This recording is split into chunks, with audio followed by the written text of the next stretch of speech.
day, ladies. Here we are again. A bunch of menopausal wonders addressing the wonders of this wonderful time in our lives. We are a very special group, and I'm your group leader, Menopause Taylor. And I'm really proud to be your leader because I love menopause. I love everything about it. But sometimes people tell me that makes me weird. I disagree. I think it makes me more aware than most. And in this video, I'll be telling you why. We're in the midst of a unit on the problems, principles, and powers of menopause management. Thus far, I've been giving you all sorts of basic problems and principles for managing your menopause your way. This particular video is on something you might not have even thought of in terms of being a problem, principle, or power of menopause. But you'll see that it's absolutely one of the most important of all. And that's because every woman in the vast group of menopausal women contributes to the status of menopause in the minds of people and in the actions of society. So this video is about the role you play in the status of menopause in the world today. If I had it my way, it would be a requirement for all women to watch this video. I'd require them to watch it before they reach the age of 40. The idea being that all women need to see this long before they become a menopausal woman. So the big question for you to ponder in this video is, what role do you play in the status of menopause in the world today? And I'll give you some things to think about in arriving at your answer. To put the notion of your role into perspective, let me give you some statistical information on menopause itself in the world today. First, I'll address the size of the menopausal population. This video is airing for the first time in March of the year 2020. Do you know how many menopausal women there are worldwide now in the year 2020? At present, there are about 968 million menopausal women. By the year 2030, there will be 1.2 billion. And by the year 2050, there will be about 1.8 billion of us. So we are a huge group, and we are getting bigger and bigger every day. The age distribution of the world's population steadily changes, but it consistently changes in the same direction. More and more of the population consists of the elderly. This is a graphic of how it's changing. What you see here is the distribution of the world's population for 4 years. There's 2020 in the first column, 2030 in the second, 2040 in the third, and 2050 in the fourth. The blue area represents people between the ages of 0 and 20 years of age. The orange area represents people between the ages of 21 and 50. And the gray area represents people over the age of 51. I guess you could say that the gray section represents the folks with gray hair. Notice that the numbers of young folks in the blue and orange are decreasing. But those of us who are old and gray are increasing. And that's because birth rates are decreasing and longevity rates are increasing. But there's another factor at play. Women outlive men. So the bottom line is this: the elderly population is the fastest growing population. And the majority of the elderly population consists of women who are all menopausal. Menopausal women are the fastest growing sector of society worldwide. We're everywhere. There isn't a single human on earth who doesn't have at least one menopausal woman in his or her life. And we aren't going away. Have you ever heard the phrase, power in numbers? Obviously, it implies that the more numerous the individuals in a group, the more powerful the group. So because we menopausal women are so numerous, we are very powerful. But we aren't acting like it. We should be walking around proudly, telling everyone that we're a menopausal woman and requiring society to treat us with the respect we deserve. But I don't see that. Do you? I see menopausal women refusing to acknowledge that they're menopausal, showing offense to anyone who implies that they're menopausal, and hiding because they're menopausal. Instead of saying, I'm a seasoned and savvy woman, I hear menopausal women saying, I don't feel sexy anymore. Instead of seeing themselves as wise and sophisticated, they're seeing themselves as dull and unattractive. This is a real problem. It's a self-image problem. It's a shame that our society values superficial beauty over deep beauty. And it's even more of a shame that we haven't outgrown that by the time we're menopausal. What it really amounts to is that here we have a superpower that we're turning into a problem. Isn't that crazy? Can you imagine a superhero seeing his or her powers as a problem? In video 187, I talked about the greatest enemies of menopause. And unfortunately, menopausal women are their own greatest enemies. Instead of supporting one another, we degrade one another. That degradation takes many forms. One of the most obvious is the refusal to even talk about menopause. Women talk about everything. Why not menopause? It's like menopause is some sort of taboo topic.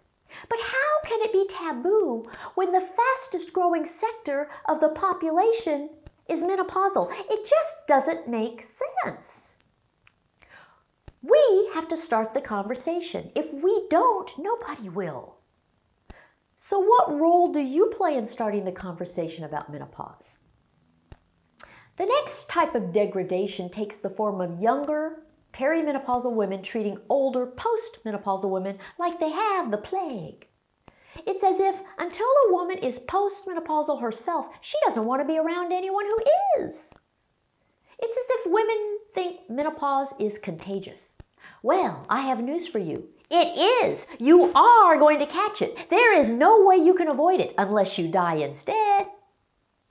And you're a whole lot better off if you've learned about it before you encounter it personally. It is such a disservice to your fellow females to stay silent about the entire second half of your life. Another type of degradation is in the form of menopausal women sabotaging one another. I find it shocking that women frighten one another about menopause, hormones, aging, etc. The things women say to one another are terrible. Why would you tell another woman that hormones will kill her or cause cancer or make her fat? Why would you accuse another woman of being weak for using something to manage her menopause rather than toughing it out? Why would you chastise a woman for choosing a management option that's different from the one you've chosen? If anyone is going to deliver any kind of information to another woman to frighten her, let it be someone with expertise in menopause. If you're wondering how you can talk about menopause without frightening one another, that's really easy. Just suggest watching my videos together. Or suggest a weekly video club in which everyone watches the video for that week, or even a series of videos, and then you get together for a discussion. I mean, really get together, the old-fashioned way, in the same room. I'm not talking about social media. You would be surprised how powerful it is to really physically interact with other menopausal women in a constructive way. Wouldn't that be fun? I had a patient who is now a dear friend who used to have Sex and the City parties. She'd invite a bunch of women to come watch an episode or two on a DVD, and she'd stop the DVD now and then so that everyone could compare notes on whatever the topic on the show was. Her name is Karen, and she's always loads of fun. Except when she's in labor. I delivered both her daughters, and throughout both of her labors, she chose not to have pain medicines. Instead, she cussed me out during each contraction. I couldn't believe the words that came out of her mouth. But as soon as each contraction was over, she apologized profusely. Her husband, Scott, told me not to feel bad. He said, every month at PMS time, she says she wants a divorce.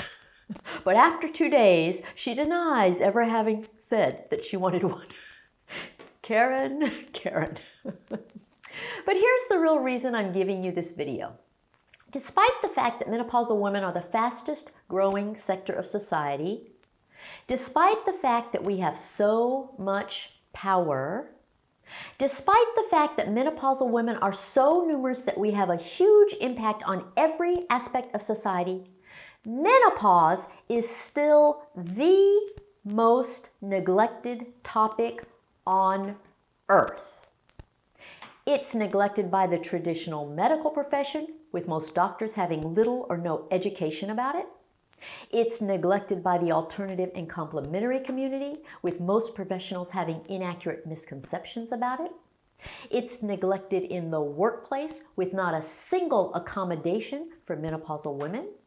It's neglected by families, with husbands and children being completely clueless about it. And worst of all, it's even neglected by women themselves, who are in denial about it and won't get the education they deserve in order to make their menopausal lives wonderful. Yet, there is so much suffering of menopausal women. The symptoms are horrible. The diseases associated with menopause are life-threatening. And the quality of life for menopausal women is seriously suboptimal. They aren't able to get the help they need to manage their menopause because no one is teaching them what they need to know. Nobody but me.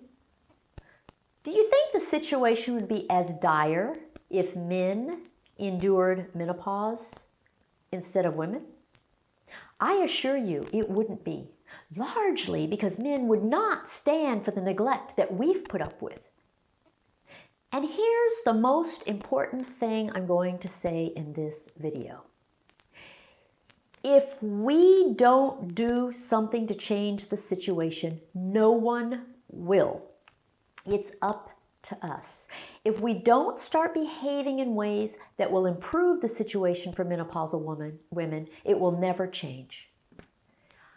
I find it difficult to even believe that something that constitutes half the lives of half the people on the planet can be so neglected. But it is, even by the women who experience it. Don't you find that shocking and unacceptable? You should. And doesn't it make you want to do something about it?